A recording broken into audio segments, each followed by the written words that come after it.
Subscribe करें study with professional classes को और प्रेस करें bell icon for new updated videos के लिए।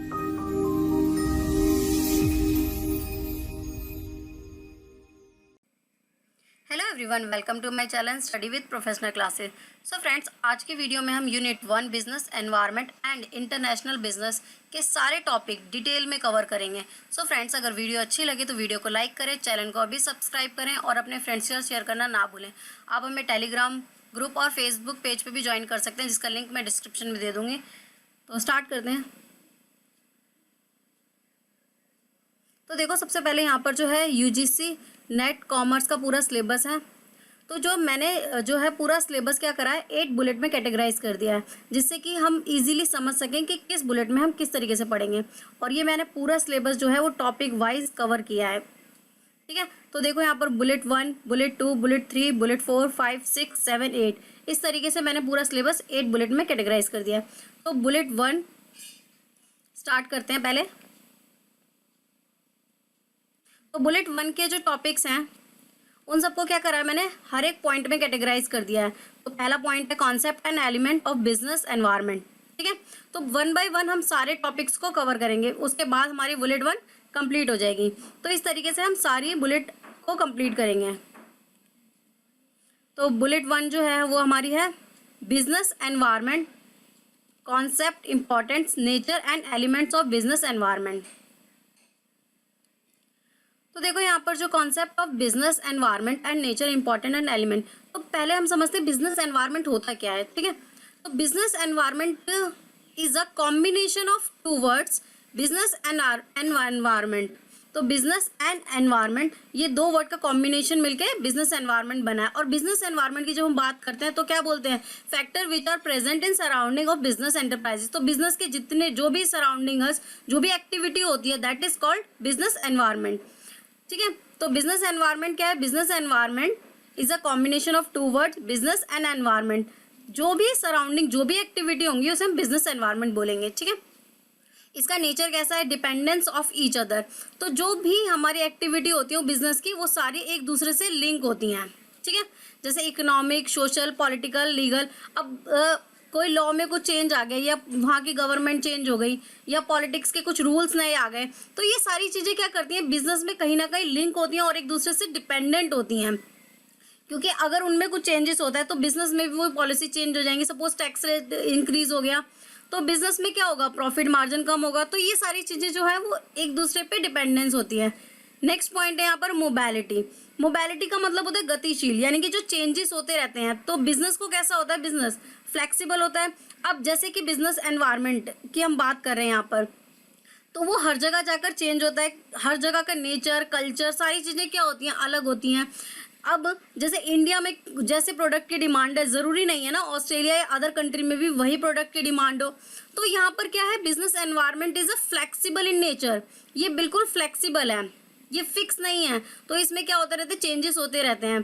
कुछ सोशली चेंज हो गया, पॉलिटिकल, लीगल, तो जो भी चेंजेस होते हैं इसकी वजह से ये फ्लेक्सिबल होता है। मल्टीफेयरिज नेचर। मल्टीफेयरिज नेचर इसलिए बोला गया है क्योंकि ये जो है टाइम टू टाइम चेंज होता रहता है। अब जैसे हम बात करते हैं कि पहले जैसे फैशन था अब वो ऐसा नहीं रहा। अब उसमें बहुत सारी चीज़ें अपडेट हो गई हैं, टेक्नोलॉजी अपडेट हो गई, चीज़ें अपडेट हो गई, ठीक है। सिमिलर जो प्रोडक्ट जिस जगह बनते हैं दूसरी जगह भी सेम बने, ऐसा ज़रूरी नहीं है। तो प्लेस भी बहुत इंपॉर्टेंट है। तो बिजनेस एनवायरनमेंट में मल्टीफेयरी नेचर क्या बताता है कि टाइम टू टाइम चीज़ें चेंज होती रहती हैं, प्लेस के अकॉर्डिंग चेंज होती हैं। और नेक्स्ट पॉइंट है यहाँ पर ability to understand changing scenario.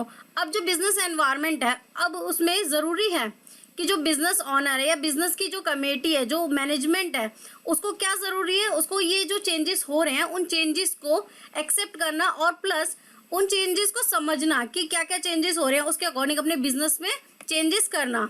जैसे अगर कोई पॉलिसी चेंज हो गई तो पॉलिसी के अकॉर्डिंग क्या स्ट्रेटेजी बनानी है चाहिए, ये सब कुछ सोचना। नेक्स्ट पॉइंट है हमारा knowledge of danger by accidental changes. अब सपोज कुछ चेंजेस अचानक से हो गए, जैसे नोटबंदी हुई थी तो फिर वो क्या हुआ था, अचानक से ये सारे चेंजेस हो गए थे, तो बहुत सारा प्रॉब्लम हो गई थी बिजनेस में। तो ये सारे चेंजेस हों, इसके लिए जो मैनेजमेंट है वो रेडी रहे, उसके लिए वो बिजनेस एनवायरनमेंट को अच्छे से स्टडी करे। तो अगर वो बिजनेस एनवायरनमेंट को अच्छे से स्टडी करता है तो वो सारी चीज़ों को वो समझ सकेगा। अब जब हम बात करते हैं डेंजर की, तो कुछ फैक्टर जो है वो कंट्रोलेबल होते हैं, कुछ तो हम कंट्रोल कर सकते हैं लेकिन कुछ चीज़ें कंट्रोल नहीं कर सकते। जैसे अभी कोविड-19 चल रहा है, तो कोविड-19 की वजह से बहुत सारे जो बिजनेस है उसमें बहुत ज़्यादा इम्पैक्ट पड़ा है, तो उन चीज़ों को हम नहीं कंट्रोल कर पा रहे, तो दैट इज़ नॉन कंट्रोलेबल। ठीक है, ड्यू टू इन्फ्लेशन की वजह से कुछ चेंजेस हो गए, मस्ट बी नोन टाइमली। तो अगर ये सारी जो चीज़ें हैं हम इनको पहले से जान सकें और इसके लिए प्रोविजंस बना सकें, तो ये सब कुछ बहुत ज़रूरी है बिजनेस एनवायरनमेंट के लिए। नेक्स्ट इसमें क्या क्या इंपॉर्टेंट्स है, तो ये क्या क्या करता है, help in knowledge of internal environment. अब इंटरनल एनवायरनमेंट की बात करते हैं तो बिजनेस के अंदर की जो भी एक्टिविटी होती है दैट्स कॉल्ड इंटरनल एनवायरनमेंट। ठीक है, तो ये क्या करता है, ये बिजनेस के इंटरनल एनवायरनमेंट को समझने में हेल्प करता है। पॉलिसीज, जो भी पॉलिसीज हैं जो मैनेजमेंट बना रही है, या क्या क्या ऑब्जेक्टिव हैं। नेक्स्ट पॉइंट है यहाँ पर help in long term planning. अगर कोई प्रोडक्ट है जो कंपनी ने मैन्युफैक्चर किया और वो चाहता है कि ये प्रोडक्ट हमारा जो है ग्लोबल बन जाए, तो ये सारे इन सब चीज़ों के लिए ज़रूरी है कि वो बिजनेस एनवायरनमेंट को स्टडी करे। नेक्स्ट पॉइंट है यहाँ पर analyse and evaluation of planning. अब जैसे क्या होता है, बिजनेस की जो मैनेजमेंट टीम है उन्होंने ये डिसाइड कर लिया कि ऐसे ऐसे हम प्लानिंग करेंगे, ये सारी चीज़ें करेंगे, बट उसको एनालाइज नहीं किया, उसको इवैल्यूएट नहीं किया कि जो हमने प्लान बनाया एक्चुअली ये इम्प्लीमेंट हो सकता है कि नहीं हो सकता। तो बहुत ज़्यादा ज़रूरी है जो भी प्लानिंग है उसको एनालाइज करना, इवैल्यूएट करना। तो ये क्या है, success of business it's evaluation. अगर बिजनेस में मैनेजमेंट ने जो है ये सारी चीज़ें एनालाइज की हैं तो वो क्या होता है, वो सक्सेस एक बिजनेस होगा। नेक्स्ट पॉइंट है यहाँ पर helpful in proper utilisation of resource. जो भी रिसोर्सेज हैं उनका प्रॉपर यूटिलाइज करना। ऐसा नहीं है कुछ जो है रिसोर्सेज जो है वो हमारे ऐसे ही पड़े हैं, ठीक है, कोई मटेरियल है वो ऐसे ही रखा है, और कुछ जो हमारी ह्यूमन रिसोर्स हैं, ह्यूमन रिसोर्स में सारे एम्प्लॉयज़ आते हैं, और नेचुरल रिसोर्स यानी कि पानी, ठीक है, ये सारी चीज़ें। तो अब जो भी नेचुरल रिसोर्सेज हैं और जो भी ह्यूमन रिसोर्स है उनका प्रॉपर यूज़ करना, तो उससे क्या होगा, हमारे बिजनेस में हमें हेल्प होगी। ठीक है, नेक्स्ट पॉइंट है हमारा यहाँ पर डेवलप्स कंपटीशन एबिलिटी। अब कंपटीशन एबिलिटी को भी हमें समझना होगा। अगर हमने डेवलप जो है हमारी कंपटीशन जो है कॉम्पिटिटर जितनी भी कंपनीज हैं, अगर उनको स्टडी नहीं किया, ये नहीं जाना कि जो हमारी कॉम्पिटिटर जो कंपनी है वो क्या टेक्नोलॉजी यूज़ कर रही है, क्या क्या नए नए अपडेट हो गए, तो उसके अकॉर्डिंग हमें अपने जो प्रोडक्ट है उसकी कॉस्ट को कम करना। ठीक है, अगर हम क्या करते हैं, जो भी बिजनेस मैन है, जो उसकी कमेटी है, जो बिजनेस एनवायरनमेंट को स्टडी अगर वो ठीक से नहीं करती तो क्या होगा, उसका प्रोडक्ट ज़्यादा टाइम जो है मार्केट में चल नहीं पाएगा, वो उसका मार्केट में जो उसका बिजनेस है वो बंद हो जाएगा। तो उसके लिए ज़रूरी है कि स्टेबिलिटी पीरियड, उसके जो प्रोडक्ट है उसकी क्वालिटी बहुत अच्छी हो, क्योंकि अगर उसकी क्वालिटी अच्छी नहीं होगी तो जो कस्टमर है वो दूसरी कंपनी के प्रोडक्ट परचेज करेंगे। रिडक्शन ऑफ कॉस्ट जो है वो भी कम होनी चाहिए। कंज्यूमर डिलीवरी, उसको डिलीवरी जो है वो टाइम टू टाइम मिलनी चाहिए। तो ये कुछ इंपॉर्टेंट पॉइंट्स हैं बिजनेस एनवायरनमेंट में। नेक्स्ट हम देखते हैं यहाँ पर एलिमेंट्स ऑफ बिजनेस एनवायरनमेंट। अब क्या क्या एलिमेंट्स हैं, तो एलिमेंट की बात करते हैं तो यहाँ पर हमारे पास दो एलिमेंट होते हैं, एक इंटरनल और एक एक्सटर्नल। ठीक है, तो पहले हम इंटरनल को समझते हैं। इंटरनल एनवायरनमेंट क्या होता है, environment which is present within the organisation controllable factor. तो मैंने अभी आपको बताया था कि एनवायरनमेंट, बिजनेस एनवायरनमेंट में जो इंटरनल एनवायरनमेंट होता है वो क्या होता है, बिजनेस के अंदर की जितनी भी एक्टिविटीज़ होती हैं, जो उसके एम्प्लॉय हैं, जो पॉलिसीज़ है, जो मैनेजमेंट है, ठीक है, तो ये सारी जो है ये इंटरनल एनवायरनमेंट होता है। इसके अंदर अब एम्प्लॉय को कोई प्रॉब्लम है कि नहीं है, ठीक है, जो वर्कर है वो ठीक से काम कर रहे हैं, जो रिसोर्सेज है हमारे पास ह्यूमन और नेचुरल, वो दोनों रिसोर्स ठीक से यूज़ हो रहे हैं कि नहीं हो रहे। तो ये सब क्या होता है, हमारा इंटरनल एनवायरनमेंट जो बिजनेस एनवायरनमेंट के अंदर हम स्टडी करते हैं। और ये हमारे क्या होते हैं, कंट्रोलेबल फैक्टर, हम इन्हें कंट्रोल कर सकते हैं क्योंकि ये हमारे इंटरनल एनवायरनमेंट है। तो इसके हम कुछ इंपॉर्टेंट पॉइंट देखते हैं। Importance of internal environment, first point is culture. अब जो है बिजनेस के इंटरनल एनवायरनमेंट में जो लैंग्वेज है, जो एम्प्लॉय लैंग्वेज यूज कर रहे हैं, अब सपोज जो मैनेजमेंट यूज कर रहा है वो लैंग्वेज ही एम्प्लॉय को समझ नहीं आ रही, जो नॉर्म्स हैं, जो पॉलिसीज हैं, तो उनको वो चीजें समझ ही नहीं आएंगी, तो वो वर्क कैसे करेंगे। तो इसके लिए उनको जो नॉर्म्स हैं, जो पॉलिसीज हैं, वो उन्हें समझ आए, जिससे वो अच्छे से वर्क कर सकें कंपनी में और प्रोडक्ट को अच्छे से मैन्युफैक्चर कर सकें। तो बिजनेस का कल्चर कैसा है, डिपेंड ऑन वहाँ के एम्प्लॉय किस तरीके से वर्क कर रहे हैं, उनकी स्ट्रेटजीज कैसी हैं, ठीक है, और जितने भी रिसोर्स हैं उनको प्रॉपर यूटिलाइज कर रहे हैं कि नहीं, ठीक है। नेक्स्ट पॉइंट है यहाँ पर हमारा विजन, मिशन एंड ऑब्जेक्टिव। तो प्रायोरिटी क्या है हमारी, और जो फिलोसफी, पॉलिसीज, ये सारी क्या है। अगर एम्प्लॉय को कुछ प्रॉब्लम हो रही है तो एम्प्लॉय हमारी प्रायोरिटी है कि नहीं है। तो ये सारी चीज़ें, या किसी एम्प्लॉय को प्रॉब्लम हो रही है तो उसके अकॉर्डिंग कैसी पॉलिसीज हैं, या फिर जो हमारे बिजनेस की पॉलिसीज हैं उसका इम्पैक्ट कहीं गलत तो नहीं हो रहा। तो ये सारी चीज़ों को हमें स्टडी करना होगा। टॉप मैनेजमेंट, अब अगर जो हमारा टॉप मैनेजमेंट है वो बिजनेस में कैसे डिसीजन ले रहा है, वो बिजनेस के बेनिफिट के लिए हो रहे हैं कि नहीं। अगर सपोज मैनेजमेंट में एक डिसीजन लिया, वो बहुत लेट डिसीजन लिया, तब तक एक हमारी कॉम्पिटिटर जो कंपनी है उसने जल्दी डिसीजन ले लिया, तो ये बहुत ज़्यादा इंपॉर्टेंट है कि टॉप मैनेजमेंट जल्दी डिसीजन ले और सही डिसीजन ले। नेक्स्ट है पावर स्ट्रक्चर। अब जो पावर स्ट्रक्चर यानी कि कैसा प्रोसेस है, पूरा प्रोसेस को हम यहाँ पर समझेंगे। जैसे डिसीजन है, अब सपोज ऐसे हिरार्की सिस्टम होता है, first then second then third. अब इस तरीके से ये क्या हो रहा है, यहाँ से डिसीजन, यहाँ से डिसीजन, देन डिसीजन। तो इसके लिए ज़रूरी है कि जो है डिसीजन वो जल्दी हो और क्या कहते हैं उसके हाथ में हो, जो सही डिसीजन ले सके और जल्दी डिसीजन ले सके, ठीक है। तो power of structure decision making process जो है वो इजी होना चाहिए, जिससे कि बिजनेस एनवायरनमेंट की वजह से हमारे बिजनेस पे इम्पैक्ट ना पड़े। नेक्स्ट पॉइंट है हमारा ह्यूमन एंड अदर रिसोर्स। तो जो हमारे ह्यूमंस हैं और जो रिसोर्सेज हैं, हम उनको क्या करें, टाइम टू टाइम मोटिवेट करें और उनका प्रॉपर यूटिलाइज करें। नेक्स्ट है physical resource and the technology. तो फिजिकल रिसोर्स जो हमारी production capacity, distribution, logistic, technology, तो ये सबका हम क्या कर सके, प्रॉपर यूज करें और जो नई टेक्नोलॉजी आ रही है उस नई टेक्नोलॉजी को अडॉप्ट करके अपने प्रोडक्ट को और अच्छे से बनाएं। नेक्स्ट पॉइंट हमारा company image and brand equity.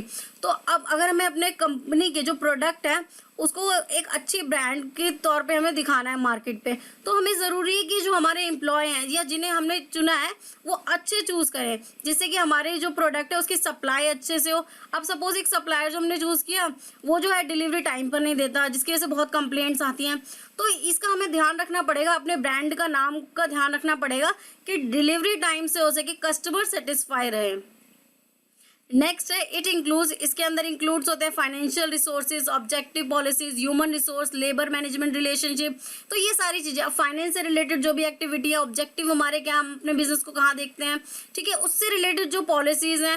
Human resource, हम उनका जो ह्यूमन रिसोर्स है जिसके अंदर जो स्किल्स है इस स्किल का हम सही से यूज़ कर सकें, और अगर किसी को कुछ प्रॉब्लम है तो उसकी प्रॉब्लम को भी सॉल्व कर सकें। नेक्स्ट अब हम यहाँ पर देखते हैं एक्सटर्नल एनवायरनमेंट। अब एक्सटर्नल एनवायरनमेंट क्या होता है, environment which is present outside the organisation. तो इंटरनल तो क्या था, बिजनेस के अंदर का एनवायरनमेंट, और एक्सटर्नल क्या है, बिजनेस के आउटसाइड, यानी कि बाहर का जो भी एनवायरनमेंट है उसकी बात कर रहे हैं हम। और ये क्या होता है, अनकंट्रोलेबल, मतलब इसको हम कंट्रोल नहीं कर सकते। और इसके अंदर एक्सटर्नल एनवायरनमेंट के अंदर हमारे दो पार्ट आते हैं, एक होता है माइक्रो, एक मैक्रो। अब माइक्रो के अंदर क्या आता है, forces which are close to the company and effect its work. अब जो हमारा माइक्रो एनवायरनमेंट है ये, इसमें क्या आता है, इसमें जो इस बिजनेस एनवायरनमेंट में जो ज्यादा क्लोज है ये सारे हमारे क्या आते हैं, माइक्रो एनवायरनमेंट के अंदर, ठीक है, जो बिजनेस से बहुत ज्यादा क्लोज हैं। लाइक सप्लायर क्या होते हैं, बिजनेस से ज्यादा क्लोज होते हैं। तो हमारा जो सप्लायर है वो कैसा होना चाहिए, रिलायबल होना चाहिए और एक से ज्यादा होना चाहिए। रिलायबल तो होना ही चाहिए, ठीक है, प्लस ऐसा नहीं है कि हम एक सप्लायर के भरोसे बैठे हैं। तो बिजनेस में जो है बहुत सारे सप्लायर होने चाहिए जिससे कस्टमर तक प्रोडक्ट इजीली पहुंच सके, ठीक है। नेक्स्ट है कस्टमर। कस्टमर की जो है प्रेफरेंस, सेटिस्फेक्शन, डिजायर, टेस्ट, तो जो हम प्रोडक्ट बना रहे हैं वो कस्टमर के अकॉर्डिंग हो, उसकी प्रेफरेंस के अकॉर्डिंग हो, और वो जो प्रोडक्ट यूज कर रहा है वो उससे सेटिस्फाई हो, जो उसकी डिजायर्स हैं वो फुलफिल हो सके, जो उसको टेस्ट चाहिए वो टेस्ट मिल सके और उसकी नीड के अकॉर्डिंग हो। तो ये सब हम एक्सटर्नल एनवायरनमेंट के अंदर स्टडी करते हैं कि कस्टमर को क्या नीड है, वो क्या किस चीज को प्रेफरेंस दे रहा है, उसके अकॉर्डिंग हम अपने प्रोडक्ट को बनाएंगे। Next, market intermediates. अब ये क्या होते हैं, ये एक प्रोडक्ट को दूसरे प्रोडक्ट तक जब हम कस्टमर तक पहुंचाते हैं तो बीच में जो मिडल मैन का काम करते हैं ये हमारे होते हैं इंटरमीडिएट्स। तो मार्केट एजेंसीज हो सकती हैं, कोई एजेंट हो सकता है जिसके थ्रू हमारा प्रोडक्ट जो है वो कस्टमर तक पहुंचता है। ठीक है, ये भी बहुत बड़ा रोल प्ले करते हैं हमारे एनवायरनमेंट के अंदर कि अगर ये जो हैं, जो एजेंसियां हैं, जो एजेंट है, वो प्रोडक्ट को अच्छे से हमारे कस्टमर तक पहुंचा सके और जो हम उसके अंदर क्वालिटी दे रहे हैं उस क्वालिटी को वो डिस्क्राइब कर सके। नेक्स्ट है हमारा कॉम्पिटिटर।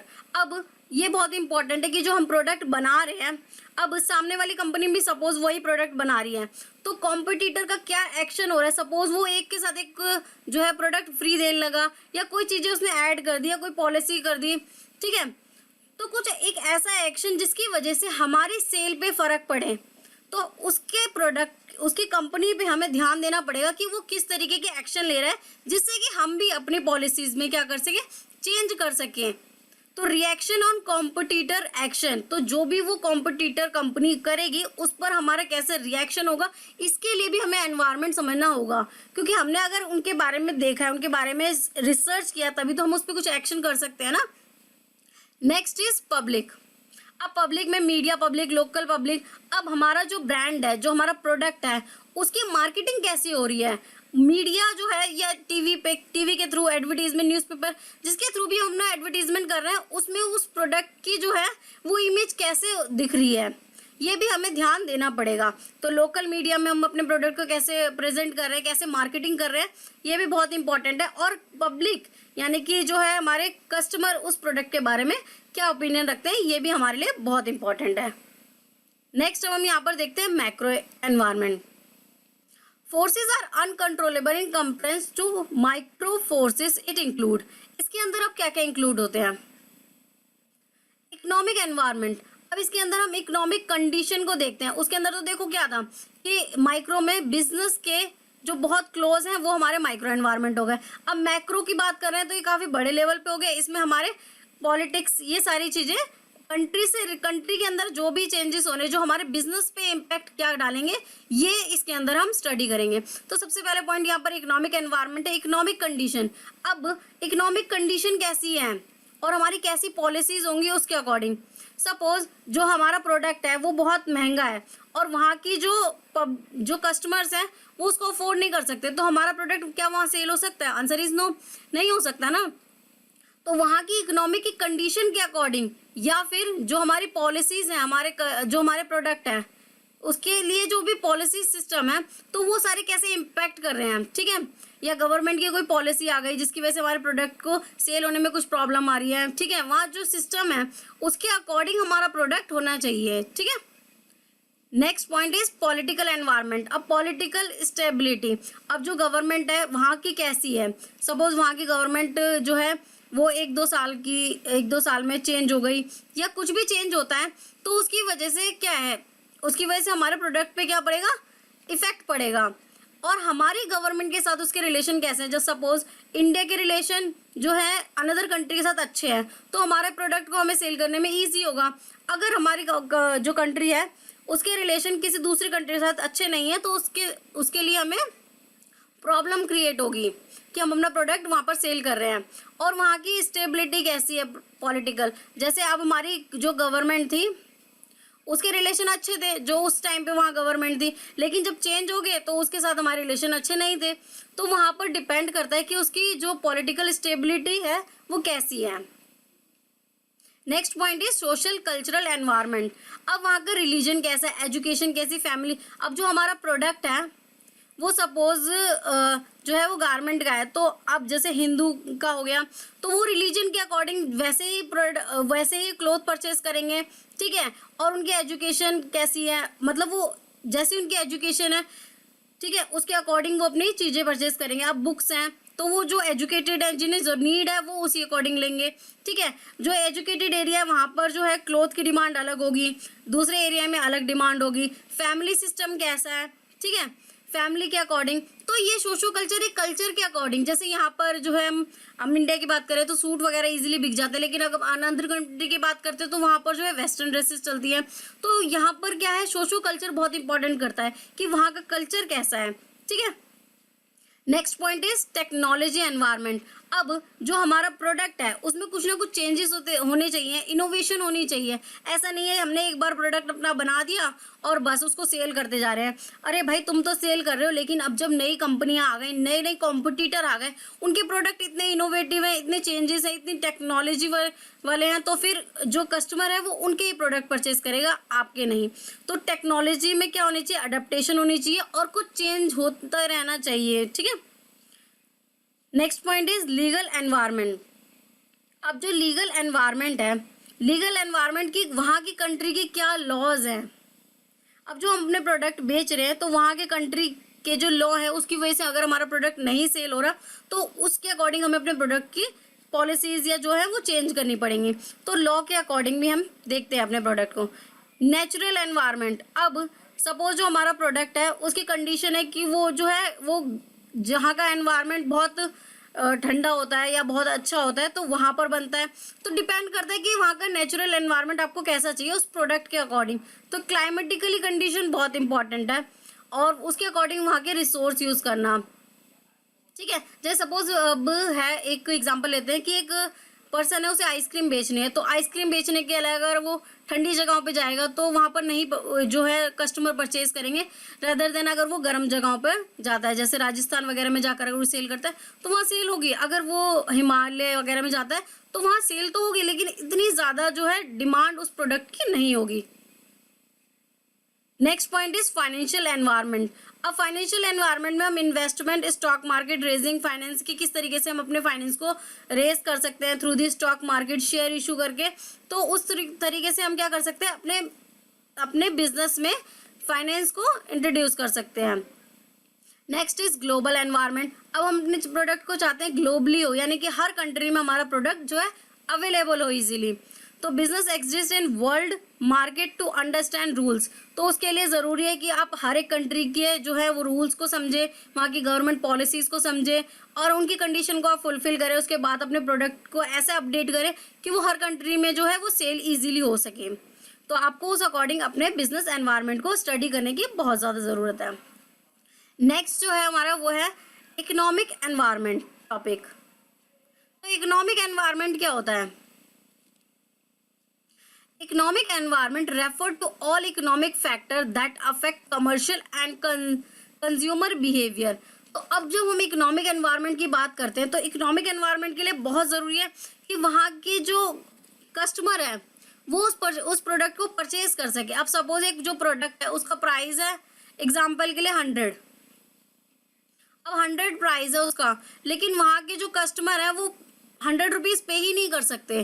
तो उनका इनकम लेवल कैसा है? अगर उनका इनकम लेवल वो वहाँ पर सिर्फ 80 रुपीज़ दे सकते हैं तो 80 रुपीज़ के अकॉर्डिंग ही हमारा प्रोडक्ट होना चाहिए, ठीक है। तो इकोनॉमिक एनवायरनमेंट कैसा है, हम वहाँ की मार्केट को स्टडी करेंगे, देखेंगे कि वहाँ के जो कस्टमर है उनका इनकम लेवल कैसा है, उस अकॉर्डिंग हम अपने प्रोडक्ट को बनाएंगे, ठीक है। और वहाँ पर जो एम्प्लॉयज़ हैं वो अवेलेबल हैं कि नहीं है, या हमारा प्रोडक्ट किस तरीके से मैन्युफैक्चर होगा, वो सारी कंडीशंस को हमें देखना होगा। तो इसके लिए हमें बहुत ज़रूरी है कि हम वहाँ के इकोनॉमिक एनवायरनमेंट को स्टडी करें। तो कुछ कैरेक्टरिस्टिक्स हैं इकोनॉमिक एनवायरनमेंट के। First is totality of external forces. Totality के अंदर हम सारे एक्सटर्नल फोर्सेज को हम इंक्लूड कर लेते हैं, तो that is some of external forces. Business environment is the sum total of all the external factors that influence and functioning of the business। तो जो भी प्रोडक्ट को इन्फ्लुएंस करेंगे या फंक्शनिंग करने में, यानी कि जिस तरीके से वो मैन्युफैक्चरिंग हो रहा है उसमें जो भी वो फैक्टर जो है इन्फ्लुएंस करें, उन सारे फैक्टर्स को यहाँ पर देखना, ठीक है। तो यहाँ टोटलिटी का मतलब ये है कि आप सारी चीज़ों को यहाँ पर एक साथ देखोगे जो भी हमारे बिजनेस में फंक्शनिंग में वर्क जो है यूज़ हो रहे हैं। Next point is specific and general force. अब हम स्पेसिफिक और जनरल दोनों फोर्सेस को यहाँ पर देखेंगे। Business environment is a made up of both specific and general forces. Specific force refer to customer, competitor, investor. तो जो स्पेसिफिक है फोर्स वो क्या बताता है कस्टमर को कि कस्टमर की कैसी प्रेफरेंस है, उसके पास उसका जो इनकम लेवल है वो कैसा है, ठीक है, वहाँ पर जो है वो जो हाईली एजुकेटेड है कि नहीं है, उसके अकॉर्डिंग उनके प्रोडक्ट जो है वो सेल हो रहे हैं कि नहीं हो रहे, वो प्रोडक्ट को कितना समझ पा रहे हैं, और जो वहाँ कॉम्पिटिटर हैं उनकी टेक्नोलॉजी कैसी है, उनके एक्शंस कैसे हैं, उनकी पॉलिसीज कैसी हैं, वहाँ पर जो इन्वेस्टर्स हैं वो कितना इन्वेस्ट करेंगे, ठीक है। तो ये सारी चीज़ों को स्टडी करना। नेक्स्ट है इंटर रिलेटेडनेस। तो जो है हमारे जितने भी एनवायरनमेंट फैक्टर हैं वो एक दूसरे से इंटर रिलेटेड ही होते हैं। जैसे कल्चर हो गया, ठीक है, वहाँ के रिलीजन्स हो गए, तो ये सारी चीज़ें क्या होती है वो एक दूसरे से लिंक करते हैं, ठीक है। Various element of business environment are very closely related to each other. तो वो सारे क्या करते हैं एक दूसरे से लिंक करते हैं। Next is dynamic nature. अब जो ये सारी चीज़ें हैं वो डायनामिक नेचर की होती है, चेंजेस होती रहती है क्योंकि गवर्नमेंट पॉलिसीज चेंज होती रहती हैं और जो लोगों की लाइक्स डिसलाइक्स चेंज होते रहते हैं, ठीक है। तो ये सारी चीज़ें चेंज होने की वजह से इसका नेचर क्या है, डायनेमिक है। Business environment is a dynamic nature in change in government policy. तो जो भी चेंजेस हो रहे हैं उसकी वजह से इसका नेचर जो है डायनेमिक है। नेक्स्ट हम यहाँ पर देखते हैं अनसर्टेनिटी। अब जो ये है सर्टेन नहीं है क्योंकि यहाँ पे जो है गवर्नमेंट पॉलिसीज चेंज होती रहती है, लॉज चेंज होते रहते हैं, और जो कस्टमर है उनकी प्रेफरेंसेस चेंज होती रहती है, टेक्नोलॉजी चेंज होती रहती है। तो business environment is very uncertain as one can not predict as to what will happen in future. Obvious है हम ये नहीं देख सकते, हम प्रिडिक्ट नहीं कर सकते। जैसे अभी कोविड-19 है तो बहुत सारे जो लोग हैं उनकी परचेजिंग पावर कम हो गई है, वो बहुत सारे प्रोडक्ट नहीं परचेज करना चाहते, वो कर पा रहे हैं, जो वो चाहते हैं वो भी नहीं कर पा रहे। तो यहाँ पर जो है अनसर्टेनिटी है, यहाँ पर कुछ फिक्स नहीं है कि हम प्रिडिक्ट नहीं कर सकते कि जो आज हमारा जो कस्टमर है वो कल भी हमारा कस्टमर होगा, ठीक है। Complicity, it become very difficult to know exactly the relative influence of a particular forces। तो हम ये नहीं बोल सकते कि पर्टिकुलरली यही चीज़ जो है वो इन्फ्लुएंस कर रही है हमारे बिजनेस को। वी डोंट नो कि किस चीज़ से ज़्यादा इन्फ्लुएंस हो रहा है, सोशल से, इकोनॉमिक से या टेक्नोलॉजी से। कभी कभी क्या होता है कि कस्टमर का टेस्ट चेंज हो जाता है, ठीक है, या जो वहाँ का सोशल फैक्टर है वो चेंज हो जाता है, वो कुछ और प्रोडक्ट परचेज करने लगते हैं, या कोई नई टेक्नोलॉजी आ जाती है जिसकी वजह से जो कस्टमर है वो दूसरे प्रोडक्ट परचेज करने लगते हैं। तो इसको समझने के लिए बिजनेस जो है, बिजनेस एनवायरनमेंट को स्टडी किया जाता है, और ये बहुत कह सकते हैं या थोड़ा कह सकते हैं डिफिकल्ट है। अगर हम उसको सही समझेंगे तो वो हमारे लिए डिफिकल्ट है। On functioning of business enterprise. तो अगर जो भी हमारा फंक्शनिंग कर रहा है, जो भी हमारा प्रोसेस बिजनेस में वर्क हो रहा है, अगर हम बिजनेस स्टडी में ये चीज़ों को नहीं समझेंगे तो ये हमारे जो बिजनेस फंक्शनिंग है वो करने में प्रॉब्लम क्रिएट करेगा। Relativity, different country and different regions have different business environment. तो अभी मैंने आपको एग्जांपल भी दिया था कि इंडिया में जो गारमेंट जैसे परचेज करते हैं इंडियन ड्रेसेस, वैसे बाहर जो है वेस्टर्न ड्रेसेस। तो ये क्या है, डिफरेंट कंट्री होगी तो वहाँ का डिफरेंट रिलीजन होगा, हर कंट्री में अपना एक रिलीजन फॉलो होता है, तो उसके अकॉर्डिंग वो डिफरेंट एनवायरनमेंट होगा। वहाँ के जो टेस्ट है, जो प्रोडक्ट है, जो नीड्स है, जो डिज़ायर्स हैं वो अलग अलग होंगी, तो उसी अकॉर्डिंग उनका प्रोडक्ट भी होगा। अब इसमें गवर्नमेंट का क्या रोल है, तो हम देखते हैं रोल ऑफ रेगुलेटर। तो रोल ऑफ रेगुलेटर में हम 2 पॉइंट देखेंगे, डायरेक्ट और इनडायरेक्ट। अब डायरेक्ट कैसे वो करती है, डायरेक्ट वो क्या करती है, हेल्प इन एग्जिस्टिंग लॉ। तो कुछ लॉ है जो एग्जिस्ट जो अभी हैं, उसमें जो कुछ लॉ हैं तो हमारे बिजनेस को वो हेल्पफुल कर रहे हैं, ठीक है, या उसकी वजह से कुछ प्रॉब्लम हो रही है, तो वो सारी चीज़ें जो गवर्नमेंट है उनके लॉ की वजह से हमारे बिजनेस पे क्या इम्पैक्ट पड़ रहा है, डायरेक्टली और indirectly. Implemented with the help of government policy. Government ने कुछ पॉलिसी बना दी जो हमारे बिजनेस के लिए बहुत हेल्पफुल है, कि जैसे कि आप ये प्रोडक्ट ज़्यादा से ज़्यादा एक्सपोर्ट कर सकते हो, या आपको टैक्स में इतने % की जो है छूट मिल गई। तो ये सारी चीज़ें क्या करती हैं, बिजनेस को कहीं ना कहीं जो है ये हेल्प करती हैं आगे बढ़ने में, ठीक है। Next is role of enforcement और प्रमोशन। तो ये जो है जो गवर्नमेंट है वो हमारी हेल्प करती है कि आप अपने प्रोडक्ट को ज़्यादा से ज़्यादा प्रमोट कर सको। जो है इस जैसे FDI है, ये सारी चीज़ें हैं। तो इसके थ्रू हम क्या कर सकते हैं, बाहर की कंट्रियों में भी इन्वेस्ट कर सकते हैं। तो हम अपने बिजनेस को क्या कर सकते हैं, ज़्यादा से ज़्यादा प्रमोट कर सकते हैं। रोल ऑफ एंटरप्रेन्योर्स, अब जैसे अभी आपने देखा था कि एंटरप्रेन्योर्स के लिए नई जो स्कीम आई थी कि आप जो स्टार्टिंग कर सकते हो अपना नया बिजनेस, तो आपको ये छूट है, ये डिस्काउंट है, ठीक है, इतने तक का लोन प्रोवाइड कर रहे हैं। तो गवर्नमेंट जो है वो लोगों को क्या करती है, मोटिवेट करती है कि आप आओ स्टार्टअप करो अपना बिजनेस, ठीक है, और वो सारी फैसिलिटी भी प्रोवाइड करती है। तो गवर्नमेंट का बहुत रोल होता है, वो कहीं ना कहीं लॉज पॉलिसीज ऐसे प्रमोट करती रहती है जिससे कि बिजनेस जो है वो प्रमोट हो सके। नेक्स्ट अब हम देखेंगे यहाँ पर economic systems and type of economic system.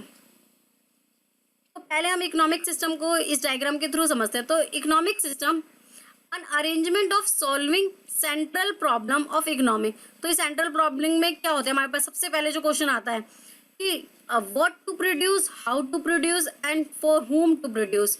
मतलब क्या बनाना है, कैसे बनाना है और किसके लिए प्रोडक्ट बनाना है। तो क्या बनाना है, related to selection of goods to be produce. सबसे पहले हमें एक प्रोडक्ट को रिलेटिव जो है वो प्रोडक्ट को डिसाइड करना पड़ेगा कि हमें क्या बनाना है। इसके लिए हम अपने मार्केट को एनालाइज करेंगे अकॉर्डिंग टू मार्केट एनालिसिस। जो आपने मार्केट एनालिसिस की वहाँ पर देखा कि किस प्रोडक्ट की वहाँ पर डिमांड है, एज पर कस्टमर डिमांड, जो कस्टमर की डिमांड है उसके अकॉर्डिंग आपने एक प्रोडक्ट को सिलेक्ट किया कि आप उस प्रोडक्ट को प्रोड्यूस करोगे। हाउ टू प्रोड्यूस, अब उस प्रोडक्ट को आपने सिलेक्ट तो कर लिया, आप ये बनाओगे।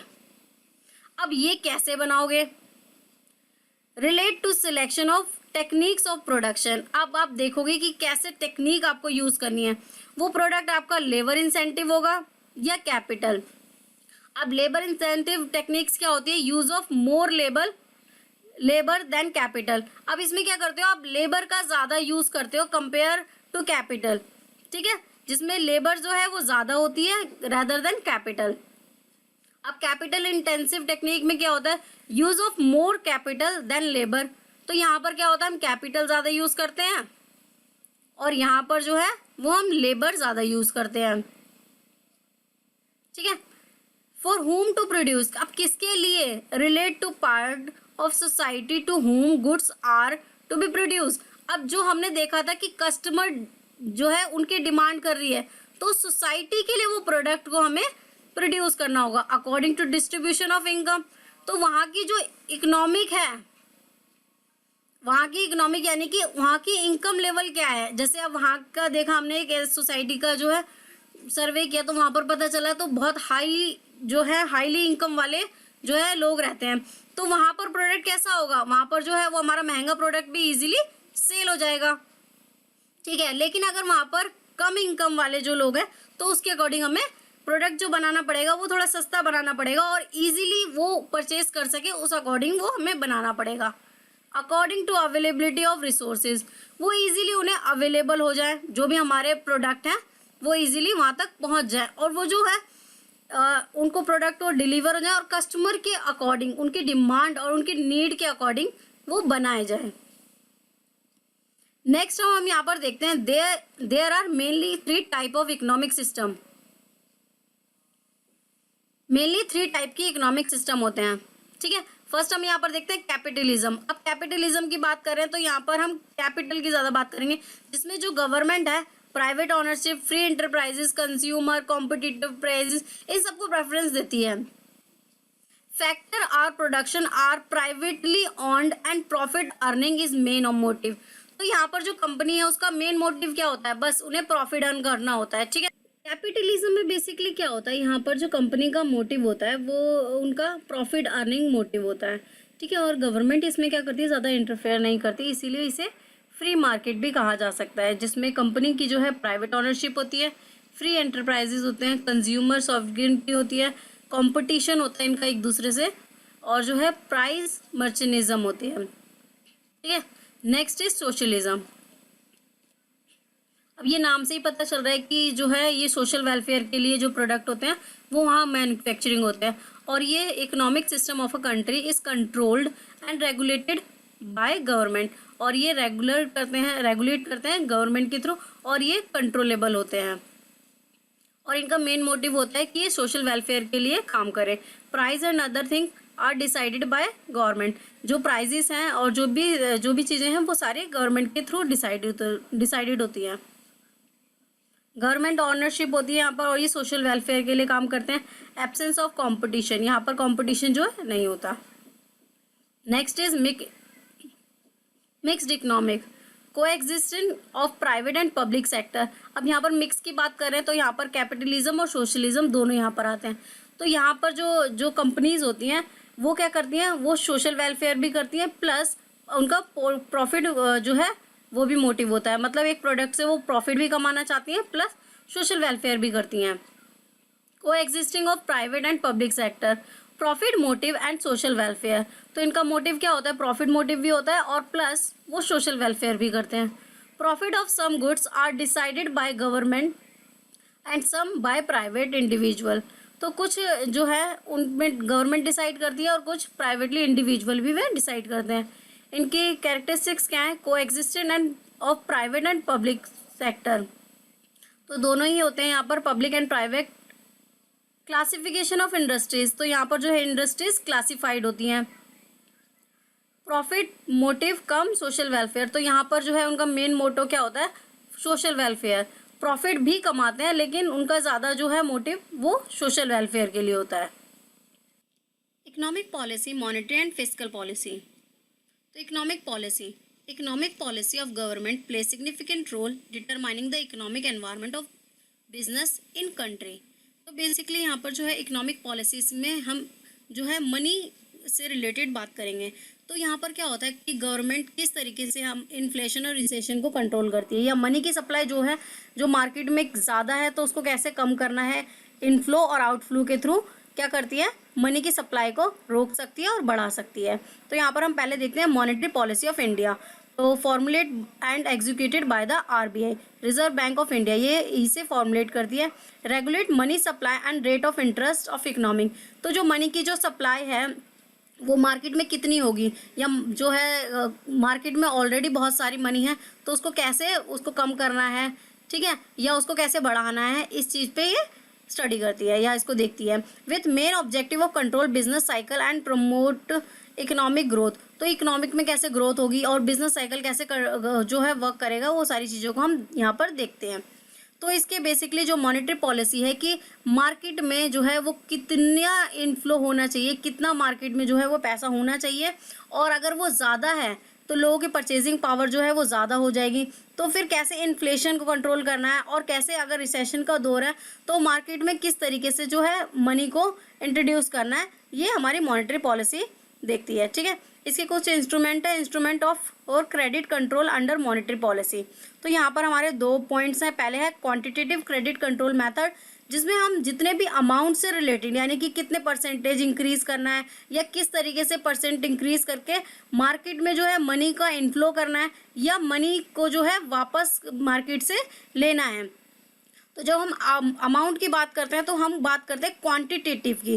जब हम क्वालिटी की बात करेंगे, क्वालिटेटिव की, तो हम डायरेक्शन की बात करेंगे कि इस फैक्टर में जो है वो पैसा ज़्यादा है, इस फैक्टर से जो है वो पैसे को ले लेना है और दूसरे फैक्टर में इंट्रोड्यूस करना है, ठीक है। तो यहाँ पर जो है ये हमारे हम दो क्रेडिट मेथड को यहाँ पर स्टडी करेंगे। तो पहले हम देखते हैं क्वांटिटेटिव क्रेडिट कंट्रोल मेथड, जिसमें हम अमाउंट की बात करेंगे और इसमें हम चीज़ों को यहाँ पर देखते हैं। सो फर्स्ट पॉइंट यहाँ पर जो है वो हमारा है बैंक रेट। अब जो बैंक रेट है वो है क्या, देखते हैं। Rate at which RBI discount the bills of commercial banks, तो एक ऐसा रेट जिसमें जो है आरबीआई डिस्काउंट करती है जो कमर्शियल बैंक को। एक एग्जांपल के थ्रू हम यहाँ पर देखते हैं। तो देखो यहाँ पर जो है एक कंपनी है, ठीक है, इसने बैंक से बोला कि जो मुझे है वो 10 लाख रुपए दे दो इस बिल के बिहाफ पे। ये बिल्कुल बिल ऑफ एक्सचेंज की तरह है, ठीक है। तो यहाँ पर 10 लाख रुपए जो है कंपनी ने बैंक से मांगे 3 महीने के लिए, ठीक है। लेकिन जो बैंक है उसने कहा कि भाई देखो 10 लाख रुपए तुम्हें चाहिए और 3 महीने के लिए चाहिए, और वो भी इस बिल के बिहाफ पे आप ले रहे हो, तो फिर मैं जो है वो 10 लाख तो दूंगा नहीं, ठीक है। वो जो अमाउंट है जो ये सिक्योर पर्पस के लिए बैंक जो है अपने पास रख लेता है वो है 2 लाख, और 8 लाख रुपए बैंक जो है कंपनी को दे देता है। अब इसके पास जो है ये बिल आ चुका है। अब कमर्शियल बैंक क्या करता है, उस बिल को आरबीआई को दे देता है। आरबीआई को कहता है देखिए ये जो है बिल 10 लाख का है और ये 3 महीने बाद मुझे पैसे मिल जाएंगे, आप उस पैसे को ले लेना। आरबीआई कहता है लेकिन 10 लाख रुपए के बदले मैं आपको 9 लाख रुपए यहाँ पर दे दूंगा। तो यहाँ पर कमर्शियल बैंक सोचता है कि चलो कोई बात नहीं, 1 लाख रुपए तो एटलीस्ट इसके पास सेविंग हो रही है या 1 लाख का प्रॉफिट तो हो रहा है। तो यहाँ पर वो क्या करेगा, 1 लाख रख लेगा और 8 लाख रुपए यहाँ पर कंपनीज को दे देगा। तो यहाँ पर देखो past bank rate was the key policy. जब हम पास्ट की बात करते हैं तो क्या था, यहाँ ये से की पॉलिसी ऑफ कहा जाता था, लेकिन आप बात करें तो यहाँ पर जो है अब रेपो रेट आ चुकी हैं, बहुत सारी चीज़ें आ चुकी हैं। तो फिर अब ये जो है इसको एक बैंक रेट यानी कि जो उसका रेट ऑफ इंटरेस्ट है प्लस जो परसेंटेज जो होती है उसके अकॉर्डिंग उसको यहाँ पर देखा जाता है। Rate that give direction to the market interest rate, ये एक डायरेक्शन प्रोवाइड करती है। Now repo rate is the key policy rate. अभी हम रेपो रेट को नेक्स्ट पॉइंट में हम डिस्कस करेंगे। तो पहले आप ये समझ लो कि पहले जो था बैंक रेट जो था वो बहुत ज़्यादा की पॉलिसी माना जाता था कि जो बैंक का इंटरेस्ट रेट है वही आगे चलेगा, लेकिन अब ऐसा नहीं है। रेपो रेट के अकॉर्डिंग बैंक डिसाइड करती है कि उसको क्या जो है वो देखना है, कितना इंटरेस्ट लेना है या देना है। तो BR now has 2 main purpose. तो इसके जो है बैंक रेट के 2 मेन पर्पस है। पहला है डिस्काउंट रेट, जो मैंने अभी आपको एग्जांपल के थ्रू समझाया। तो इसमें क्या होता है कि bank get bill of exchange and commercial papers rediscount at the rate of bank rate from RBI। तो जो इस रेट मिलता है उससे कम रेट पे वो आगे उसको दे देता है। अगर इसको और ज़्यादा पे मिलता तो ये और ज़्यादा दे देता। अगर सपोज RBI से पूरा 10 लाख दे देता तो आगे वो 9 लाख रुपए दे देता। तो यहाँ पर कमर्शियल बैंक कैसे डिसाइड कर रहा है, through the RBI discount rate पर। ठीक है, पेनल रेट या इसे पेनाल्टी भी बोल सकते हैं कि अगर डिफॉल्ट होता है कुछ लिक्विडिटी, सपोज जो बैंक है उसको कुछ अमाउंट अपने पास रखना होता है कि अगर कुछ शॉर्टेज होती है तो वो आगे उसको दे सके। लेकिन अगर वो ऐसा नहीं करता, SLR और CCR जो परसेंटेज डिसाइड है, अगर कमर्शियल बैंक उतना अमाउंट CRR में नहीं देता या SLR के थ्रू लिक्विडिटी फॉर्म में नहीं रखता तो उसको कुछ पेनल्टी पे करनी पड़ती है। वो पेनल्टी कैसे पे करेंगे, या बैंक रेट तो होगा प्लस 3% ऑन फर्स्ट डे, मतलब एक दिन का जो अगर जो है लेट हुआ है तो वो परसेंटेज, या फिर अगर एक दिन का है तो देखो अभी यहाँ पर 3% है, लेकिन अगर एक दिन के बाद इसी तरीके से सब्सिक्वेंटली होता है तो 5% उसका लग जाता है। Bank rate equal to repo rate, अगर रेपो रेट प्लस परसेंटेज जो भी बैंक रेट का है, इसी तरीके से repo rate plus reserve repo rate plus 1% initially bank rate. ठीक है, तो ये सारी चीज़ें क्या होती है, ये इस परसेंटेज पे जो है बैंक को पे करना पड़ता है। तो ये था पेनल्टी में लग रहा है, और दूसरे डिस्काउंट में बैंक रेट का जो है यूज़ होता है। नेक्स्ट हम यहाँ पर पॉइंट देखते हैं, legal reserve ratio. Legal reserve ratio में हम पहले पढ़ेंगे SLR और CRR। तो SLR बेसिकली होता क्या है और CRR क्या होता है, हम एक एग्जांपल के थ्रू यहाँ पर पहले समझ लेते हैं। तो देखो ये है एक कमर्शियल बैंक, ठीक है, इसमें जो है ये सारी जो कस्टमर है ये डिपॉजिट करते हैं थ्रू दी सेविंग अकाउंट और जो है करंट अकाउंट के थ्रू। ठीक है, FD इन सब के थ्रू यहाँ पर कैश डिपॉजिट करते हैं। सिमिलर कंपनीज भी यहाँ पर डिपॉजिट करती हैं। ठीक है, अब जो इसके पास डिपॉजिट होता है, जो भी डिपॉजिट होता है, net demand and time liability calculate करने के बाद इसका जो अमाउंट है वो 1000 करोड़ निकला। ठीक है, net demand is current account and saving account, ये दोनों यहाँ पर हमारे आते हैं जो कस्टमर यहाँ पर डिपॉजिट करते हैं। और लॉन्ग टर्म में हमारे FD आते हैं। ठीक है, तो ये सारे क्या करते हैं, इसमें डिपॉजिट करते हैं। और फिर उसके बाद हम NDTL यानी net demand and time liability calculate करता है बैंक। उसके बाद जो CRR की रेट चल रही है, जैसे अभी एग्जांपल के लिए मैंने यहाँ पर 4% लिखा है, वैसे आपको साइट पे चेक करना होगा कि उस टाइम पे जिस टाइम पे आप देख रहे हो उस टाइम पे परसेंटेज क्या है। ठीक है, क्योंकि गवर्नमेंट ये जो है परसेंटेज चेंज करती है। तो अभी मैंने यहाँ 4% लिखा है, तो एक 1000 का ये 4% जो है NDTL जो भी इसका अमाउंट निकला है 1000, इसका 4% निकालेगा और CRR के रूप में यहाँ पर जो है डिपॉजिट कर देगा। ठीक है, और बैंक इस पर कोई इंटरेस्ट नहीं देगा। ये RBI इस पर क्या करेगा, कोई इंटरेस्ट नहीं देगा। RBI इस पर कोई भी इंटरेस्ट नहीं देगा। ठीक है, आरबीआई इस पर कोई भी इंटरेस्ट नहीं देगा। नेक्स्ट अब हम यहाँ पर देखते हैं एसएलआर क्या होता है। अब हमने ये तो देख लिया कि बैंक जो है आरबीआई ने जो क्या करा 4% पे सीआरआर रख लिया। एसएलआर में क्या होता है, अब तुमने जो है सीआरआर के रूप में तो रख दिया जिसमें कोई इंटरेस्ट नहीं रख रहा, लेकिन अब कस्टमर आते हैं तो फिर क्या कहते हैं बैंक के पास कुछ लिक्विडिटी फॉर्म में भी होना चाहिए। तो इसके लिए आरबीआई कहती है कि आपको एसएलआर के फॉर्म में, जैसे मैंने यहाँ पर 18% लिखा है, ये भी परसेंटेज चेंज होती रहती है, तो इतने फॉर्म में आपको एसएलआर अपने पास रखना होगा लिक्विडिटी फॉर्म में। ठीक है, या तो गवर्नमेंट सिक्योरिटीज के रूप में कोई बॉन्ड परचेज कर लिया गवर्नमेंट का। ठीक है, तो इस फॉर्म में आपको 18% जो है वो रखना पड़ेगा। ये जो है बैंक को फॉलो करना पड़ता है। तो देखो यहाँ पर लिखा है statutory liquidity ratio minimum percentage as of liquidity asset bank gold और अदर सिक्योरिटीज, जिस पर जो है बैंक को इंटरेस्ट मिलता है। तो एसएलआर में जो है बैंक जो है वो खुश रहते हैं और सीआरआर में बैंक जो है खुश नहीं रहते। अब ये इन्फ्लेशन को कैसे कंट्रोल करता है, देखो अगर जो सीआरआर है वो बहुत ज़्यादा है तो बैंक के पास पैसा कम है। अब जिस 4% है तो बैंक के पास पैसा जो है वो कम है, क्योंकि उसने इतना सारा अमाउंट तो है सीआरआर के थ्रू आरबीआई में डिपॉजिट कर दिया। लेकिन अगर ये परसेंटेज कम होती है तो बैंक के पास ज़्यादा पैसा आएगा और वो बैंक में जो है कस्टमर को ज़्यादा पैसा दे पाएगा लोन के रूप में। ठीक है, तो ये सीआरआर डिपेंड करता है कि मार्केट में कितना इनफ्लो होगा कितना आउटफ्लो होगा। तो अगर जैसे आरबीआई कहता है कि आरबीआई चाहता है कि जो मार्केट में बहुत ज़्यादा पैसा है, मार्केट में बहुत ज़्यादा पैसा है और वो पैसे को कम करना चाहता है, तो यहाँ पर सिक्योर ये जो है सीआरआर की परसेंटेज इंक्रीज कर देगा। ठीक है, जिससे लोग जो है पैसा कम लोन पे ले पाएंगे। सिमिलर इंक्रीज कर देगा तो वो कम ले पाएंगे और अगर डिक्रीज कर देगा तो लोग लोन ज़्यादा ले पाएंगे। ठीक है, CRR reserve minimum percentage of cash bank to kept RBI. तो ये जो है आरबीआई अपने पास रखता है जिस पर कोई इंटरेस्ट नहीं मिलता। ये एग्जांपल मैंने यहाँ पर लिखा हुआ है। एनडीटीएल नेट डिमांड में सेविंग और जो करंट अकाउंट आते हैं एंड टाइम लाइबिलिटी जो है वो एफडी आती है, जिसमें मैंने यहाँ पर 1000 करोड़ का जो है अमाउंट लिखा है, जिसमें जो सीआरआर और एसएलआर क्या करती है कुछ रेस्ट्रिक्शन देती है कि बैंक जो है वो पूरा अमाउंट जो है वो लोन के रूप में नहीं दे सकता। नहीं तो क्या होगा, अगर बैंक सपोज 1000 जो करोड़ रुपए हैं जो उसके पास वो पूरा लोन के तौर पे दे दे तो बैंक के पास खुद तो कुछ बचेगा नहीं और वो क्या होगा बहुत ही जल्द बंद हो जाएगा, क्योंकि उसके पास जो है बैंकक्रप्ट हो जाएगा, उसके पास पैसा ही नहीं होगा आगे अगर कुछ डेप्ट हो गए बैड डेप्ट हो गए तो। इसीलिए ये जो है कुछ सिक्योरिटी के तौर पे एसएलआर रखा जाता है और सीआरआर बैंक आरबीआई के पास रखा जाता है। Note, CRR and SLR maintain daily as percentage of NDTL. ये जो है ये मेंटेन आरबीआई बैंक को करना बहुत ज़रूरी है। On the last Friday to night, जो भी लास्ट उनकी फ्राइडे टू नाइट होती है उसको मेंटेन करना पड़ता है। ठीक है, और अगर वो ऐसा नहीं करती तो उस पर चार्जेस लगते हैं बैंक रेट प्लस 3%, जो ही मैंने आपको बताया था बैंक रेट का।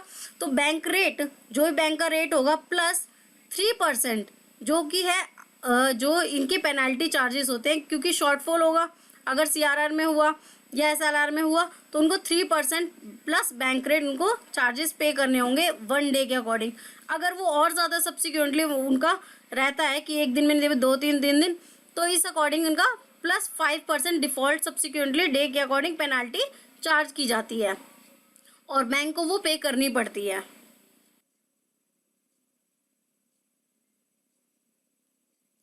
सो topic is open market operation OMO.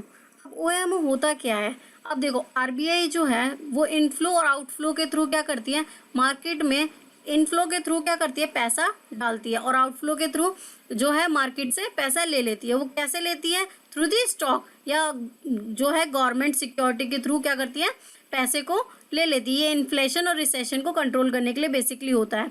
ठीक है, तो ये इसको हम क्या बोलते हैं sale and purchase of security in open market. It is operated by RBI, या आरबीआई ऑपरेट करती है। स्टॉक एक्सचेंज होता है और ये ऑनलाइन होती है। गवर्नमेंट जितनी भी सिक्योरिटीज होती हैं उसे वो सेल और परचेज दोनों करता है। ठीक है, और ये डिस्काउंट रेट पे भी देता है। अब डिस्काउंट रेट पे कैसे, सपोज जो है वो 1000 रुपये का जो है वो गवर्नमेंट सिक्योरिटी थी। ठीक है, और उसने बोला आरबीआई ने कि ये 10 साल बाद वो बाय बैक कर लेगा, लेकिन 10 साल बाद जो ये 1000 है इसको वो क्या करेगा 10,000 को 10 साल बाद मिलेगा ना उसको, तो ये 800 रुपये या 700 रुपये। तो इस तरीके से वो क्या करता है, डिस्काउंट रेट पे वो परचेज करता है, डिस्काउंट रेट पे सेल करता है। तो डिस्काउंट का मतलब ये कि अगर जो 1000 रुपये की चीज़ है उसको 800 पे ले लेना या 700 पे ले लेना, तो ये भी जो है OMO में होता है। RBI perform both buying and selling. तो ये क्या करता है, RBI परफॉर्म करता है बाइंग भी एंड सेलिंग भी। तो ये कैसे करता है, देखो एक एग्जाम्पल के थ्रू हम यहाँ समझते हैं। अब ये RBI है, इसने क्या किया, अपनी गवर्नमेंट सिक्योरिटीज़ को OM मार्केट में बेचा। अब वो क्यों बेच रहा है, क्योंकि उसे यहाँ पर आउटफ्लो करना है। आउटफ्लो का मतलब है जो मार्केट से है वो पैसा लेना है। अब 1000 करोड़ सपोज मार्केट में था उस समय, ठीक है, और उसने 100 करोड़ का क्या करा, गवर्नमेंट सिक्योरिटी इशू करा और उसके थ्रू जो है वो पैसा मार्केट से ले लिया। तो 100 करोड़ अब इसके पास आ गए, 1000 करोड़ में से 100 करोड़ गए, दो जो है 900 करोड़ अब मार्केट में अवेलेबल है। तो इसने क्या किया, वहाँ से पैसे को ले लिया, यानी कि मार्केट में जो है वो पैसा बहुत ज़्यादा था। तो जब मार्केट में पैसा बहुत ज़्यादा होता है तो उसे हम इन्फ्लेशन कहते हैं, जिसमें वो क्या करते हैं, पैसे मार्केट से ले लेते हैं, ठीक है। अब हम नेक्स्ट देखते हैं यहाँ पर। अब जैसे यहाँ पर लिखा है बाइंग एंड सेलिंग, तो सेलिंग तो समझ आ गई कि सेल कर दिया। अब वो क्या करता है, RBI बाय भी करता है। तो देखो बाय कैसे करता है, अब RBI ने क्या किया, जो मार्केट में है जितने भी सिक्योरिटीज थे उन्हें उसने परचेज कर लिया। अब परचेज किया है तो मार्केट में क्या करेगा, वो पैसे देगा। तो सपोज मार्केट में जो है वो 800 करोड़ थे, ठीक है, और उसने 200 करोड़ का क्या करा, परचेज कर ली, जो भी गवर्नमेंट सिक्योरिटी है। तो यहाँ पर आप देख रहे हो जब मार्केट में पैसा कम है तो उसे हम रिसेशन का दौर कहते हैं, जहाँ पर जो पैसे हैं वो हमारे पास कम होते हैं, ठीक है। यहाँ पर मोर नहीं, कम होते हैं। मार्केट में जो है पैसा कम होता है और मार्केट में RBI क्या करती है, जो है इनफ्लो करती है, इनफ्लो के थ्रू मार्केट में पैसा इंट्रोड्यूस करती है, ठीक है। तो ये रिसेशन को कम करती है। तो ये था हमारा पूरा OMO। नेक्स्ट हम यहाँ पर देखते हैं रेपो रेट। अब रेपो रेट क्या होता है, repo rate is a rate at which commercial bank borrow from RBI। अब सपोज एक कमर्शियल बैंक है, वो जो है वो अपनी लिक्विडिटी जो SLR मैंने अभी आपको बताया था, SLR जो है SLR को एडजस्ट करने के लिए उसको जो है बैंक से, RBI बैंक से उसे कुछ पैसे उधार लेने पड़ते हैं। अब जब वो बैंक RBI से पैसे लेगा तो RBI उसको कुछ इंटरेस्ट पे वो पैसे देता है, तो उसको हम क्या बोलते हैं, रेपो रेट। अब ये क्या होता है, बेसिकली लिक्विडिटी एडजस्टमेंट फैसिलिटी देता है कि लिक्विडिटी बैंक जो है वो अपनी एडजस्ट कर सके। Bank borrow money from in case of emergency, अगर बैंक को कुछ इमरजेंसी आ गई तो वो RBI से बोरो कर सकता है। फुलफिल CRR SLR, मैंने अभी आपको बताया CRR जो है वो RBI के पास से रिजर्व करनी पड़ती है और लिक्विडिटी फॉर्म में कुछ परसेंटेज उसको रखना पड़ता है। तो अगर वो दोनों ही चीज़ नहीं हो रही तो उस फॉर्म में भी वो RBI से पैसे ले सकता है। तो रेपो रेट क्या होता है, interest paid by bank to RBI। तो जो वो इंटरेस्ट पेड करती है कमर्शियल बैंक RBI को, that's called repo rate. Example, when bank need money to liquidity adjustment then bank give interest to RBI। तो बैंक क्या करती है, उसको इंटरेस्ट को पे करती है RBI को, तो हम उसे क्या कहते हैं, रेपो रेट कहते हैं। नेक्स्ट हम यहाँ पर देखते हैं रेपो रेट को हम एक एग्जांपल के थ्रू भी समझते हैं यहाँ पर। तो देखो ये क्या है, एक कमर्शियल बैंक है। अब कमर्शियल बैंक को सपोज 5 करोड़ रुपए की जो है वो नीड थी, तो उसने RBI से बोला कि जो है इसको कमर्शियल जो है कमर्शियल बैंक को 5 करोड़ की नीड थी, तो उसने RBI से बोला कि मुझे आप जो है 5 करोड़ दे दो। उसके लिए उसने क्या करी, गवर्नमेंट सिक्योरिटी जो थी वो उसने सेल आउट कर दी या दे दी, इसने यहाँ पर RBI को दे दी, ठीक है। कोलैटरल देखो यहाँ पर लिखा है, bank provide collateral government securities. तो जो है बैंक जो है वो प्रोवाइड करता है, बैंक क्या करेगा, प्रोवाइड करेगा, कुछ सिक्योरिटी देगा ना। अब ऑब्वियस है कि जब कोई पर्सन लोन लेता है तो वो कुछ ना कुछ सिक्योरिटी मांगता है, तो RBI भी कुछ सिक्योरिटी मांगती है। तो कुछ गवर्नमेंट सिक्योरिटी, कुछ बॉन्ड्स कमर्शियल बैंक को RBI के पास रखने पड़ते हैं एज ए सिक्योरिटी पर्पस, उसके बाद ही वो जो है अमाउंट बैंक को देता है, ठीक है। तो उसके बाद क्या करता है, जो है अब इसने जैसे अमाउंट ले लिया, ठीक है, बैंक ने ले लिया, अब उसके बाद उसे वो क्या करने पड़ेगा, रीपे भी करना पड़ेगा। अब वो जितने दिन डिले करता है पेमेंट में उस पर उसको इंटरेस्ट चार्ज होता है और वो इंटरेस्ट उसे पे करना पड़ता है।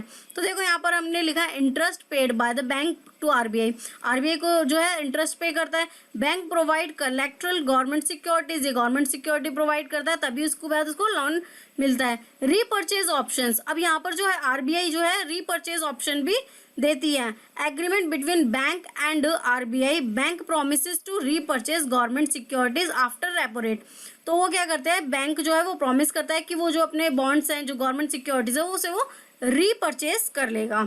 रेपो रेट जो पीरियड है वो ओवरनाइट होता है, मतलब एक दिन का जो भी चार्जेस है वो उसको पे करने पड़ते हैं। अगर वो नहीं करता तो जो है उस पर सिमिलर कंटिन्यू चार्जेस उस पर लगते रहते हैं। और जैसे जनरली अभी जो है टर्म है वो 7 डे की है, वैसे ही चेंज होती रहती है, तो जो उस समय जो होगी उस अकॉर्डिंग उस परसेंटेज को देखा जाएगा।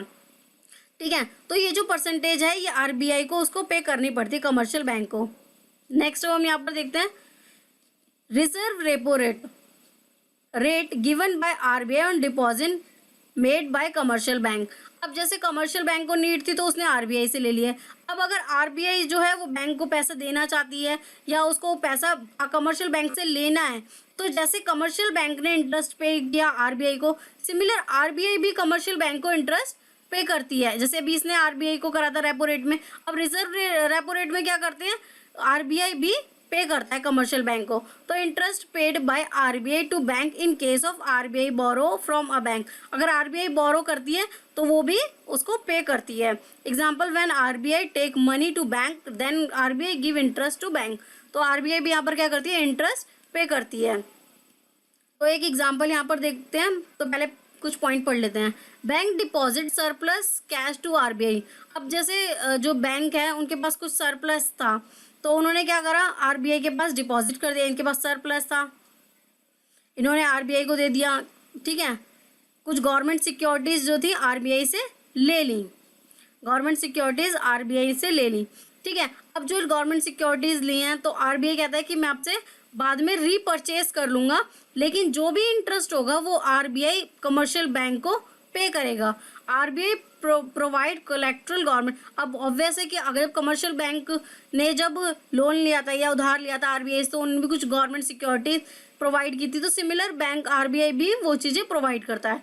Reserve repurchase option agreement between bank and RBI, bank promise to resale government securities after offer reserve repo rate.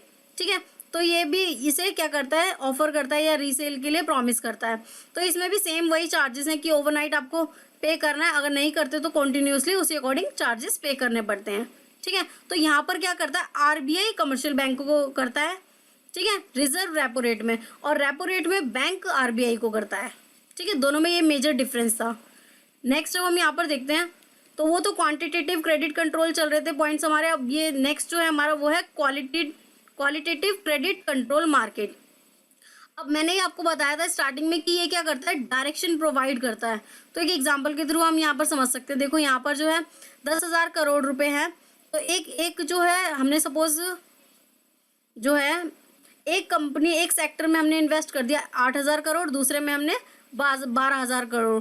तो इस तरीके से हम क्या कर सकते हैं, इसको बढ़ा भी सकते हैं अमाउंट आरबीआई, और इसको कम भी कर सकता है। 10,000 करोड़ था, ठीक है, उसने 8,000 कर दिया एक सेक्टर में कि आप 8,000 से ज़्यादा नहीं कर सकते। तो यहाँ पर कुछ रेस्ट्रिक्शन लगाता है आरबीआई, कुछ रेस्ट्रिक्शन लगाता है कि आप इससे ज़्यादा यहाँ पर नहीं करते। तो यहाँ डायरेक्शन लगाते हैं, परसेंटेज नहीं दी, जैसे उसमें रेपो रेट वगैरह थी क्वांटिटेटिव में, इसमें क्या करता है वो कुछ रेस्ट्रिक्शन लगाता है कि आप यहाँ इससे ज़्यादा यूज़ नहीं कर सकते, और यहाँ पर आप इंक्रीज़ कर सकते हो इस सेक्टर में। तो देखो एग्जाम्पल यहाँ पर भी 10,000 करोड़ है, तो यह 3 सेक्टर हैं, तीनों में 4,000 और यहाँ 2,000 थे। तो इसने बोला कि 1,000 यहाँ से कम करो, यहाँ 3 ही कर सकते हो और यहाँ पर भी 3 करना है। तो इस तरीके से वो क्या कर सकते हैं, कैटेगराइज कर सकते हैं। तो कुछ रेस्ट्रिक्शन जो लगाते हैं आरबीआई, वो जिससे कि जिस सेक्टर में ज़्यादा नीड है या जिस सेक्टर में ज़्यादा जो है मनी की ज़रूरत है, उस सेक्टर में ज़्यादा मनी लग सके। ठीक है, तो फर्स्ट पॉइंट है rationing of credit. RBI fix a credit amount to be granted for commercial bank. तो जो बैंक को है, कमर्शियल बैंक को कुछ रेस्ट्रिक्ट करती है कि आप जो है लोन का अमाउंट इस वाले सेक्टर को ज़्यादा दोगे या दूसरे सेक्टर को कम दोगे। ठीक है, और कुछ बेनिफिट प्रोवाइड करती है जिससे कमर्शियल बैंक जो है उनको इजीली लोन प्रोवाइड कर सकें रादर देन दूसरे सेक्टर को।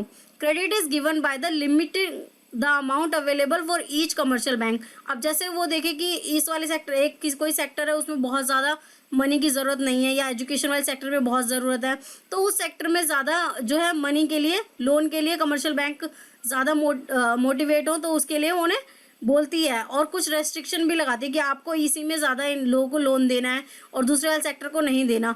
तो वो क्या करती है, उन सेक्टर में ज़्यादा काम करती है। ठीक है। Regulation of consumer credit. In the instrument consumer credit supply is regulated through the instalment of sale and hire purchase of consumer goods. तो ये क्या करती है, कंज्यूमर जो परचेज एंड सेल है, इस पे भी कुछ क्या करती है, रेस्ट्रिक्शन लगाती है। ठीक है। नेक्स्ट पॉइंट है यहाँ पर चेंज इन मार्जिनल रिक्वायरमेंट। अब मार्जिनल रिक्वायरमेंट क्या होती है, जैसे सपोज कि कोई पर्सन जो है प्रॉपर्टी के बिहाफ पे लोन लेने गया, कि तो वो प्रॉपर्टी थी 1 करोड़ की, तो बैंक पूरा 1 करोड़ नहीं देता, वो क्या करेगा 97 लाख या 90 लाख कुछ अमाउंट वो मार्जिन के तौर पे अपने पास रख लेता है। तो margin is the difference between loan value the market value of the security. तो वो अपने पास मार्जिन के तौर पे उस अमाउंट को रख लेता है। तो that is also part of qualitative credit control. अब मोरल सक्सेशन, मोरल का बेसिकली मीनिंग जो होता है वो मोरल वैल्यू से होता है। तो यहाँ पर जो मोरल सक्सेशन का मतलब है, moral suasion refer to the suggestion to commercial bank from the RBI that help to restraining credit to inflation period.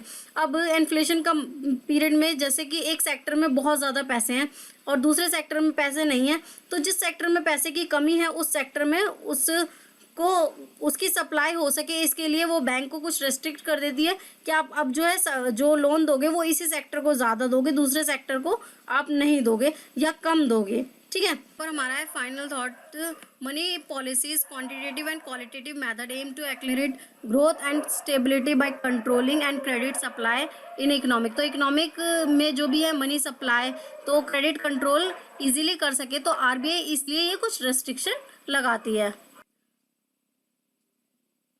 Fiscal policy, a policy which is concerned with management of government, taxation system, public expenditure and public debt with a view of achieving defined objective।